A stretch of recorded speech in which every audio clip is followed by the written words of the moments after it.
এগুলার ব্যাপারে কথা বললে আমাদের কেমন আবার শুনতে হয় রাজাকার।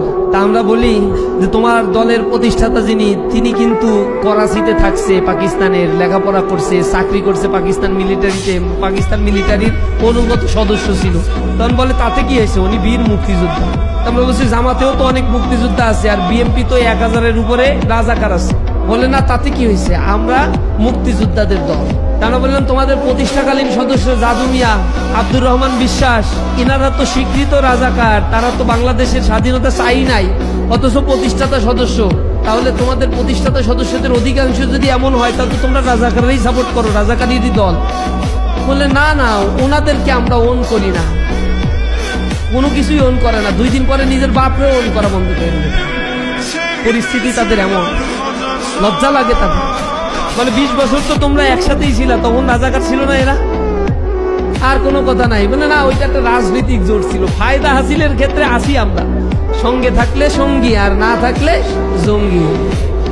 এই হচ্ছে তাদের স্বভাব। মূলত ইসলামের শত্রু যারা, আল কুফরু মিল্লাতু ওয়াহিদ, কুফর হচ্ছে সব একই মিল্লাত। মুসলমানরা তাদের সঙ্গী হিসেবে শুধুমাত্র মুসলমানদেরকেই পাবে। সে কারণে আমাদেরকে আল্লাহ রাব্বুল আলামিন ঐক্যবদ্ধ থাকতে বলেছেন। রাসূল জামাতের সাথে নামাজ আদায় করে জামাতের গুরুত্ব, ঐক্যবদ্ধ জীবন গঠনের গুরুত্বর কথা আমাদেরকে উপলব্ধি করিয়েছে।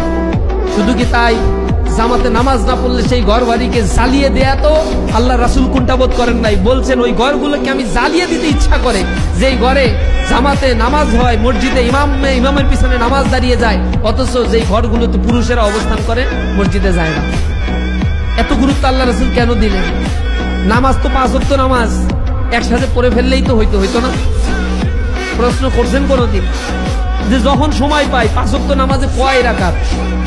তাহলে প্রথমে ফজরে 2 রাকাত, জোহরে 4 রাকাত, ফরজগুলো হিসাব করেন। আসরে 4 রাকাত, 4 4 8 আর 2 10, মাগরিবে 3 রাকাত 13, আর ইশায় হচ্ছে 4 রাকাত, কত হয়? 17 রাকাত। 17 রাকাত একটানা দাঁড়ায় পড়ে ফেললাম, অথবা জমায় রাখলাম, সপ্তাহে একদিন মোটামুটি নামাজের জন্য বরাদ্দ দিলাম। এটা করলে হইতো না? হইতো তো, মানে সব মিলে দিলে এই কয়টা রাকাত হিসাব করে পড়লেই হয়। তাহলে ফজরের সময় ফজরের সূর্য উঠে গেলে আর ওইটার ভ্যালিডিটি থাকে না, ওইটা কাজা হয়ে যাবে। 1 ওয়াক্ত নামাজ কাজা করে গেলে জাহান্নামে যেতে হবে। কেন? সূর্য ডুবলে আর আসর পড়া যাবে না, শেষ হয়ে গেল। কিতাবাম মাওকুতা, নির্ধারিত সময় নামাজ পড়তে হবে, জামাতে পড়তে হবে, ইমামের পিছনে পড়তে হবে, ইমাম যা বলে তাই শুনতে হবে। ইমাম রুকুতে গেলে তুমি সিজদায় যাও না, তোমার নামাজ হবে, ফাসেক হয়ে যাবে। ইমামের আগেও যাওয়া যাবে না, ইমামের পরেও যাওয়া যাবে না। যদি যাও তাহলে তুমি ফাসেক।